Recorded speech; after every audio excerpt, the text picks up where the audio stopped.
The ANC is set to begin its three-day BRICS Political Parties Plus Dialogue. Partners are set to discuss a range of issues ahead of next month's summit with the heads of states. Some of these discussions include looking at peace and security amid the conflict between Russia and Ukraine, global financial reforms and world order.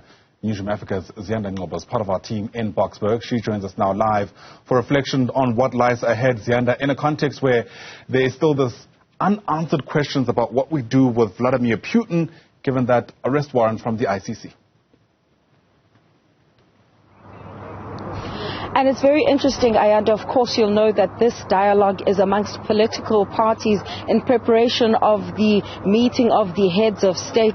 It's very critical, as you've mentioned. What happens then with Vladimir Putin? Will he be coming to South Africa? And if he does land on our shores, what then will the ANC-led government do in that regard? But insofar as the political parties are concerned, you'll know there's been lots of criticism that the ANC has been really, marinating, for lack of a better word, its relationship with countries such as Russia and China, going against what the trade agreements are telling us in terms of the benefits that South Africa gets. In particular, I mean, just look at the news yesterday, Ziyanda, with this Russia Black Sea grain deal and Russia pulling out of that particular deal and the impact that it would have on countries in Africa such as Kenya, Somalia, just to name a few.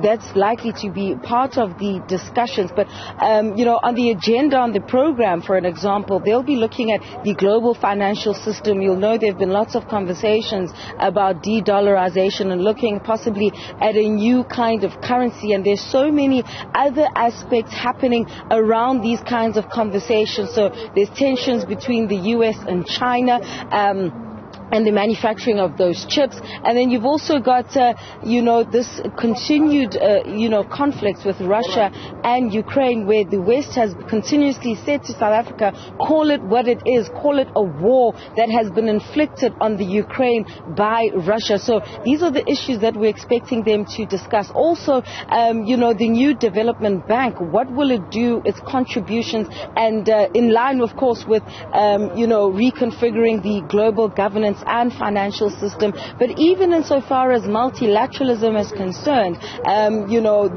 this kind of bloc, the BRICS bloc and the global South coming together, the discussion has been around creating another multilateral system to take over what the place of the United Nations, which many feel has not done what its mandate since 1948 was meant to do in the current state of global politics. So, this dialogue is going to be very critical in also getting a temperature feel ahead of that BRICS summit next month.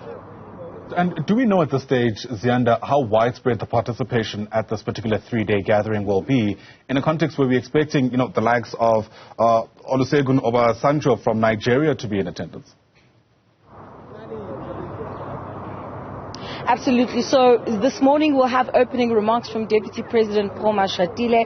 Then there will be an eminent persons panel that will include Olusegun Obasanjo. It will include former Presidents Thabo Mbeki and Kgalema Motlanthe.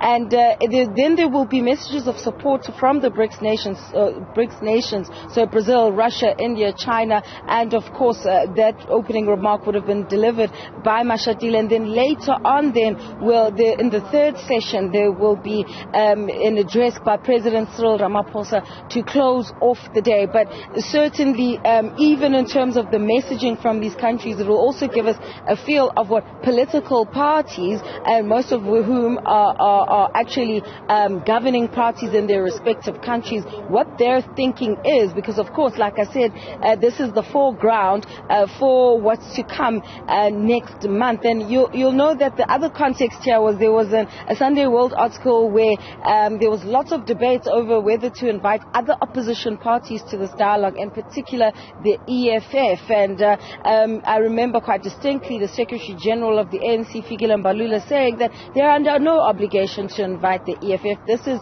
a BRICS Political Parties Plus dialogue. So they're inviting their friends, their fraternal partners to this gathering. And so it's in that context that this three-day event is taking place.